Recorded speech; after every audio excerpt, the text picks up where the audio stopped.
বিদ্যুৎ নিয়ে গ্রাহকদের দুর্ভোগ বাড়ছে। খাগড়াছড়িতে দিনের পর দিন বিদ্যুতের চরম বিপর্যয়ে অতিষ্ঠ হয়ে উঠেছে জনজীবন।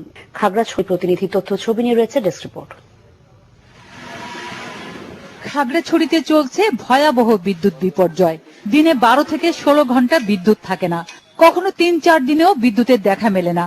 নিরবিচ্ছিন্ন বিদ্যুতের দাবিতে আন্দোলন, মিছিল, ঘেরাও কর্মসূচি পালিত হলেও পরিস্থিতির উন্নতি নেই। 17 মেগাওয়াট চাহিদার জায়গায় সরবরাহ হচ্ছে মাত্র 7 থেকে 9 মেগাওয়াট।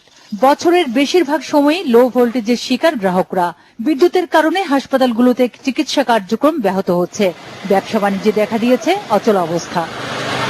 সর্বোচ্চ 4 ঘন্টা থেকে 5 ঘন্টা বিদ্যুৎ পাই, আর এমনি তো চলে গেলে 2-3 দিনও আমরা পাই না। 2-3 দিন ধরে গোসল হয় না পানির জন্য, কারেন্টের জন্য।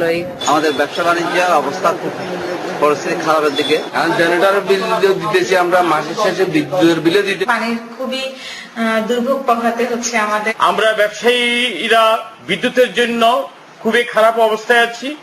100 কিলোমিটার সঞ্চালন লাইনের মাধ্যমে হাটহাজারী উপকেন্দ্র থেকে খাগড়াছড়িতে বিদ্যুৎ সরবরাহ হয়ে থাকে। প্রায় সময় লাইনে বিভ্রাট হয়। জেলার বিদ্যুৎ বিভাগ জানিয়েছে, গ্রিড সাব স্টেশন স্থাপন না হওয়া পর্যন্ত সংকট নিরসন হবে না।